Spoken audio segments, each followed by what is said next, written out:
17वीं शताब्दी के शुरुआती दौर में लाहौर मुल साम्राज्य का एक प्रमुख सांस्कृतिक और राजनीतिक केंद्र था।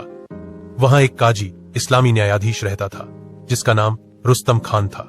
उसकी एक अत्यंत रूपवती और विदुषी पुत्री थी जिसका नाम कौलां था।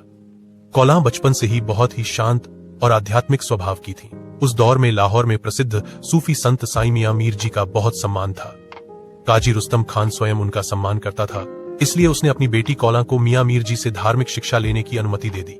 साईं मियां मीर जी के गुरु हरगोबिंद साहिब जी के साथ बहुत गहरे और प्रेमपूर्ण संबंध थे। वे अक्सर सिखों के गुरु की महिमा और उनके द्वारा दी जाने वाली मानवता की शिक्षाओं की चर्चा करते थे। जब कौलां ने साईं मियां मीर जी के मुख से गुरु साहिब के दिव्य स्वरूप और उनकी दयालुता के बारे में सुना तो उनके मन में गुरु जी के दर्शन की एक तीव्र इच्छा जाग उठी। वे छिप छिप कर गुरुबाणी का पाठ सुनने लगी और गुरु हरगोबिंद साहिब जी के भजनों का गायन करने लगी। उनके हृदय में इस्लाम और सिखी का कोई भेद नहीं रहा। उन्हें तो बस हर जगह उस अकाल पुरख का नूर दिखने लगा। जब काजी रुस्तम खान को पता चला कि उसकी बेटी एक गैर मजहब के गुरु की प्रशंसा करती है तो वह आग बुला हो गया।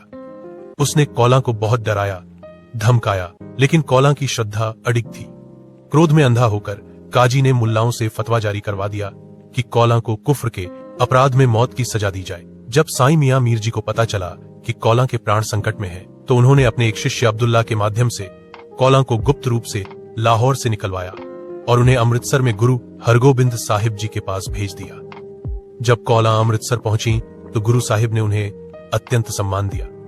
उन्होंने कौलां को अपनी बेटी के समान माना और अमृतसर के पास ही उनके रहने के लिए एक अलग महल और बगीचे का प्रबंध किया।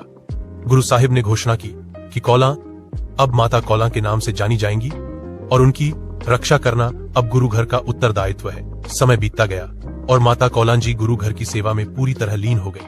वे सारा दिन सिमरन और लंगर की सेवा में बिताती थीं। एक दिन माता कौलां जी अत्यंत उदास बैठी थीं। गुरु हरगोबिंद साहिब जी ने उनकी उदासी का कारण पूछा।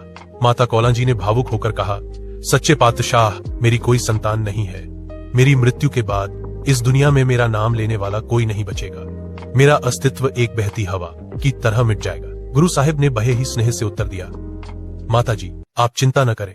आपकी याद किसी मांस की संतान की मोहताज नहीं होगी। आपकी रूहानी संतान पूरी दुनिया होगी। मैं आपकी याद में एक ऐसा पवित्र सरोवर बनवाऊंगा जिसका नाम कयामत तक आपकी भक्ति की गवाही देगा। गुरु साहिब ने अमृतसर के पवित्र सरोवर के पास ही एक विशाल सरोवर का निर्माण कार्य आरंभ करवाया जिसका नाम कौलसर सरोवर रखा गया। यह सिख इतिहास का पहला ऐसा सरोवर था जिसका नाम किसी महिला भक्त के नाम पर रखा गया। गुरु जी ने यह मर्यादा भी बनाई कि जो कोई भी श्री दरबार साहिब के सरोवर में स्नान करेगा वह पहले कौलसर सरोवर में स्नान करके माता कौलां जी को सम्मान देगा, तभी उसकी यात्रा सफल मानी जाएगी। माता कौलां जी ने अपने जीवन का अंतिम समय करतारपुर में बिताया। जब उनके जोत समाने का समय आया तो गुरु हरगोबिंद साहिब जी स्वयं उनके पास मौजूद थे। माता कौलां जी ने गुरु जी के दर्शन करते हुए शांति से अपने प्राण त्यागे। गुरु साहिब ने स्वयं अपने हाथों से उनका अंतिम संस्कार किया, जो उस समय के समाज में एक बहुत बड़ा संदेश था। उन्होंने दिखाया कि गुरु के लिए भक्त की कोई जाति या पिछला धर्म मायने नहीं रखता, केवल प्रेम ही सर्वोपरि है।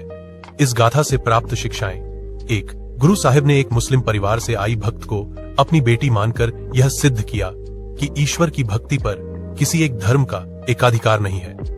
2. कौलसर सरोवर का निर्माण इस बात का प्रतीक है कि सिख धर्म में महिलाओं की भक्ति और उनके योगदान को पुरुषों के समान स्थान दिया गया है। 3. शारीरिक संतान से कहीं बभी नाम और सेवा की संतान होती है। आज सदियों बाद भी लाखों श्रद्धालु प्रतिदिन कौलसर सरोवर के दर्शन करते हैं। 4.